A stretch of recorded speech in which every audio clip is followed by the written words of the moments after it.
믿음 생활이란 예수님을 바라보는 연습이다라고 할 수가 있습니다. 우리가 요한계시록을 바라보면서 우리가 간혹 마지막 때는 무슨 일이 벌어지는가, 또 거짓 선지자 아니면 마귀는 어떤 존재인가, 어떤 이런 핵심이 아닌 주변을 이렇게 붙들 때가 우리가 종종 있습니다.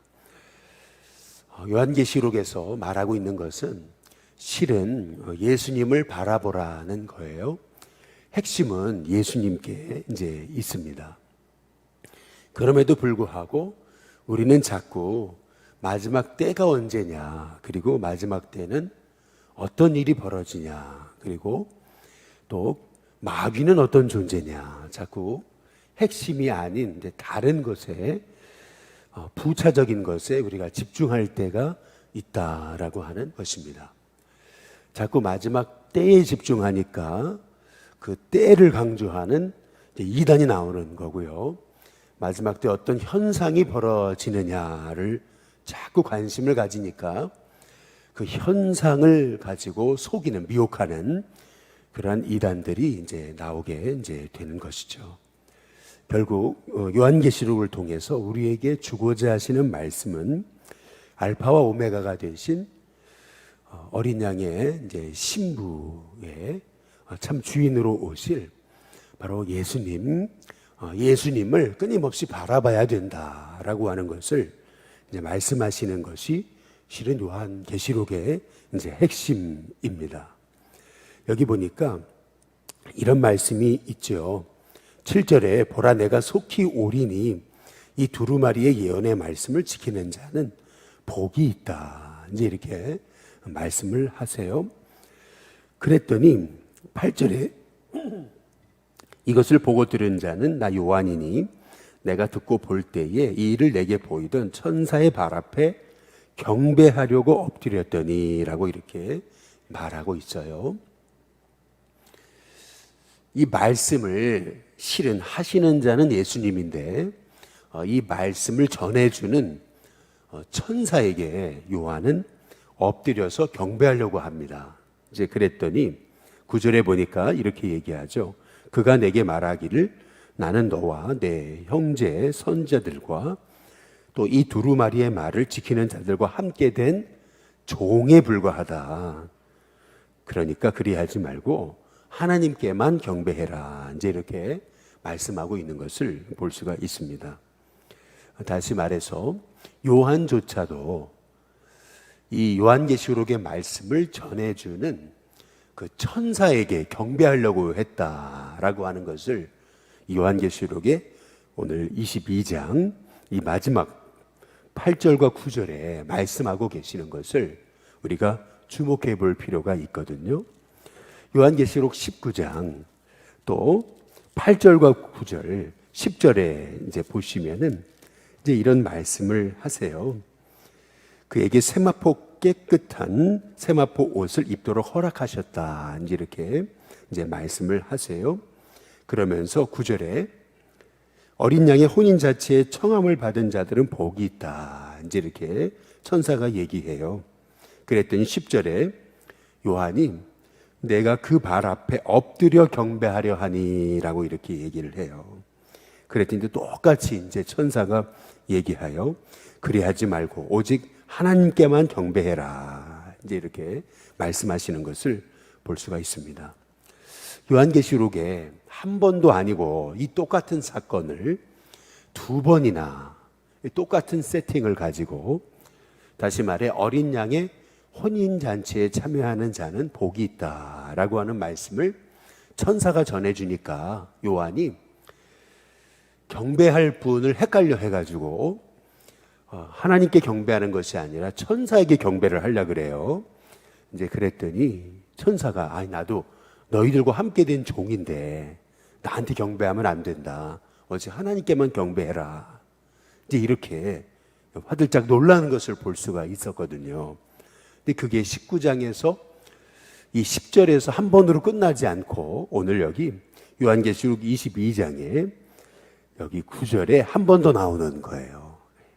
나는 너와 내 형제 손자들과 또 이 두루마리의 말을 지키는 자들과 함께 된 종이다. 나도 종에 불과하다. 그래야지 말고 하나님께만 경배해라. 이제 이렇게 똑같은 말씀인데 똑같은 세팅에서 똑같이 이 요한이 천사에게 경배하려고 했다라고 하는 사실을 성경 요한계시록이 우리에게 한 번도 아니라 두 번이나 이렇게 강조하고 있습니다.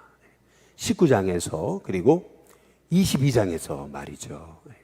아니 요한이 어떻게 이렇게 금방 하나님의 음성을 잊어버리고 천사에게 자꾸 경배하려고 하는 모습을 성경이 강조하고 있을까? 요한은 건망증에 걸린 것까? 아니 나이가 들어서 밤모섬에 있다 보니까 뭐 우리식으로 말하면 치매에 걸렸나? 아니 조금 전에 천사가 나한테 경배하면 안 된다. 하나님께 경배해야 된다. 그랬는데 요한은 또 다시 한번 천사에게 경배하려고 하는 것을 여기 말씀을 통해서 우리에게 보여주고 있는 것을 볼 수가 있습니다. 왜 이렇게 똑같은 세팅을, 똑같은 이 요한의 어리석은 모습을 성경이 강조하고 있을까요? 이제 그것은 우리의 믿음 생활에서 자칫 잘못하면은 예수님을 바라봐야 되는데 예수님을 바라보지 못하고 다른 부차적인 것, 다른 것을 바라볼 수 있다는 겁니다. 아무리 천사가 좋아도 우리는 천사를 바라보며 신앙생활하는 게 아니고요.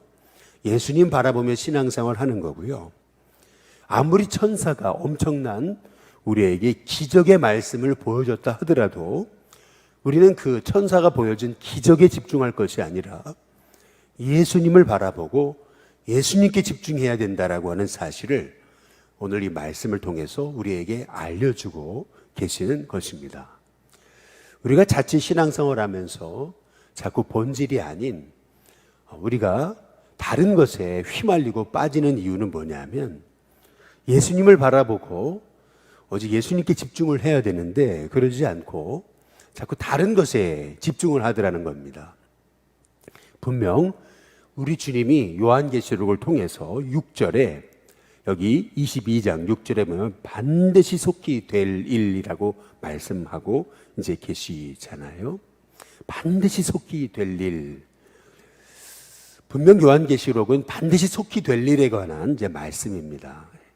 그러나 우리는 자꾸 반드시 속히 될 일이라고 말씀하시니까 그러면은 무슨 일이 벌어질까? 자꾸 이 마지막 때에 어떤 그 현상에 자꾸 그리고 그날이 언제냐? 자꾸 거기에 본질이 아닌 현상에 집중하더라는 겁니다.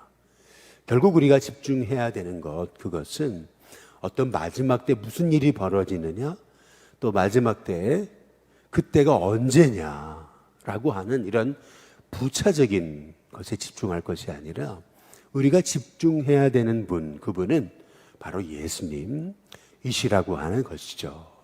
그래서 이 요한계시록을 통해서 두 번이나 요한이 참 어리석게 보일 정도로 천사에게 자꾸 경배하려고 할 때 하지 마라, 나한테 이러지 마라. 나는 너희들과 함께 된 종이다.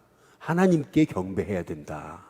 그러면서 요한계시록에 특별히 19장의 10절 끝에 부분에 보면은 오직 하나님께 경배하라. 예수의 증언은 예언의 영이다. 라고 이렇게 강조하고 있는 것을 볼 수가 있습니다. 결국 신앙생활이란 다른 것이 아니라는 거죠. 예수님 바라보는 거고 오실 우리 예수님을 기다리면서 우리가 어린 양의 신부로서 그 예수님이 오늘 오시든 내일 오시든 언제 오시든 간에 늘 예수님을 사모하는 마음으로 늘 예수님을 기다리는 마음으로 예수님 바라보며 예수님을 향한 그런 사모함으로 살아가는 것이 결국 우리의 믿음의 삶이라고 하는 것을 우리에게 오늘 말씀해주고 계시는 것입니다. 저와 여러분의 인생 속에서 아무리 세상이 이렇게 마지막 때가 가까워서 흉흉하고 또 마귀가 들끓는 것 같고 그리고 이 세상의 현상은 많이 혼란스럽고 하다 하더라도 우리가 우리의 신앙의 눈을 예수님께 고정하고 예수님만 바라보고 예수님께 집중하면서 우리 예수님을 사모하는 마음으로 믿음으로 살아갈 때 저와 여러분은 이 마지막 때 그 예수님 붙잡고 나아가는 믿음의 삶을 통해 승리하는 하나님의 종들이 되게 될 줄로 믿습니다. 근데 특별히 오늘 말씀에서 이제 강조하고 있는 부분은 그거죠. 6절에 보니까 반드시 속히 될 일이라 그러잖아요. 근데 7절에 보면 내가 속히 오리니라고 이렇게 말씀하고 계십니다. 6절에도 속히 될 일, 그리고 7절에 속히 오리니라고 이렇게 이제 말씀하시잖아요. 그리고 10절에 보시면은 이 두루마리의 예언의 말씀을 임봉하지 말아라. 때가 가까웠다. 이제 이렇게 말씀하고 계세요. 뿐만 아니라 12절에도 보시면 보라 내가 속히 오리니라고 이렇게 말씀하고 계시잖아요. 이제 속히 오신다. 이 속히 오신다라고 하는 말씀을 벌써 2번이나 하고, 그리고 속히 되어질 일, 그리고 때가 가깝다라는 말씀까지 합하면은 4번씩이나 이 빨리 오신다, 속히 오신다라고 하는 이 뉘앙스를 3번이나 이 짧은 구절에서 우리에게 강조하고 계세요. 다시 말하면은 자꾸 그날이 언제냐, 그때가 언제냐, 우리가 거기에 집중하면서 우리가 현혹되라고 이렇게 말씀하시는 게 아니고요. 우리가 예수님을 바라보면서 예수님을 집중하며 살아가되 우리가 어린 양의 신부로서 오늘 오실지 모른다, 내일 오실지 모른다, 아니 오늘 밤에 오실지 모른다 라고 하는 그러한 그 준비와 기다림을 가지고 우리가 예수님을 바라보면서 믿음 생활하는 거, 그래서 속히 오실 예수님을 계속 바라보면서 그 사모함을 가지고 살아가는 것이 이제 신앙생활이라고 하는 것을 우리에게 말씀하고 계시는 것입니다. 전에 말씀드린 것처럼 이스라엘은 3번에 걸쳐서 혼인 잔치 예식을 하게 되는 건데요.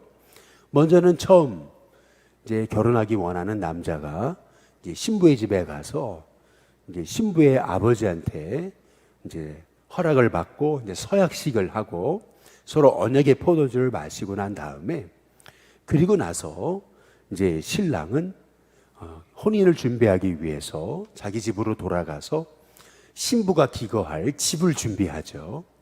그리고 나서 한 1년여 지난 다음에, 물론 1년이라고 하는 것은 딱 1년이 아니고 이제 1년여라고 하는 이제 세월임을 말씀을 드렸습니다. 한 1년쯤 지났을 어느 날 이제 신랑은 드디어 신부가 거처할 그 신혼집을 다 준비한 다음에 이 신랑은 신부를 맞으러, 신부를 데리러 가는 거죠. 그래서 신부를 데리러 간 날, 이제 그날 신부는 신랑을 맞이하게 되고, 그래서 신랑은 신부를 데리고 이제 자기 혼인 그 집에 가서 혼인 잔치를 벌이는 것이 이제 이 이스라엘의 이제 결혼 문화였던 거죠. 신부는 신랑이 언제 오나, 이제 곧 오실 때가 됐는데, 이제 곧 오실 때가 됐다라고 하는 것을 이제 기대하면서 오늘 오실 거다라는 생각을 가지고 덜 설레이는 마음으로 기다리면서 준비하고 있어요. 그러니까 그날이 얼마나 이 신부에게는 복된 날이고, 그리고 얼마나 기쁜 날이고 사모하는 날입니까? 그러니까 신부에게 있어서는 신랑이 오는 날은 너무나 복되고 기쁜 날인 거거든요. 우리가 그런 마음을 가지고, 그런 신랑을 기다리는 마음으로 어린 양의 신부된 우리로서 우리가 그래, 오늘 오신다, 오늘 밤에 오신다, 곧 오실 거다라고 하는 그러한 사모함을 가지고 살아가는 인생, 그것이 우리의 믿음 생활이다라고 하는 것을 오늘 이렇게 우리에게 강조하고 계시는 거예요. 신랑이 오면 어떻게 됩니까? 신부에게 있어서는 그날이 최고의 상 받는 날, 선물, 이게 아니겠어요? 신부에게 있어서 최고의 선물은 뭐 금은 뭐 하겠습니까? 아니잖아요. 신랑 자신이잖아요. 그런데 오늘 여기 말씀해 보니까, 여기 12절에 보니까 이런 말씀을 주십니다. 보라 내가 속히 오리니 내가 줄 상이 있다라고 이렇게 이제 말씀하고 계시잖아요.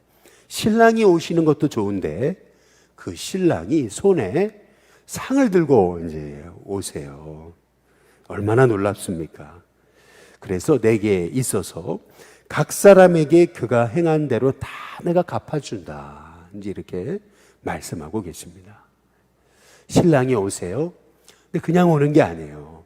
이 두 손에 엄청난 상급을 가지고 신부를 맞으러 오세요. 그리고 이 땅에서 신랑을 기다리기까지 얼마나 힘들고 어려웠던 그 눈물, 그 고통, 그 삶의 어려운 것들을 우리 신랑 되신 주님이 다 셈하셔가지고 하나님이 상 주시겠다, 다 갚아주겠다라고 이렇게 우리에게 말씀하고 계십니다.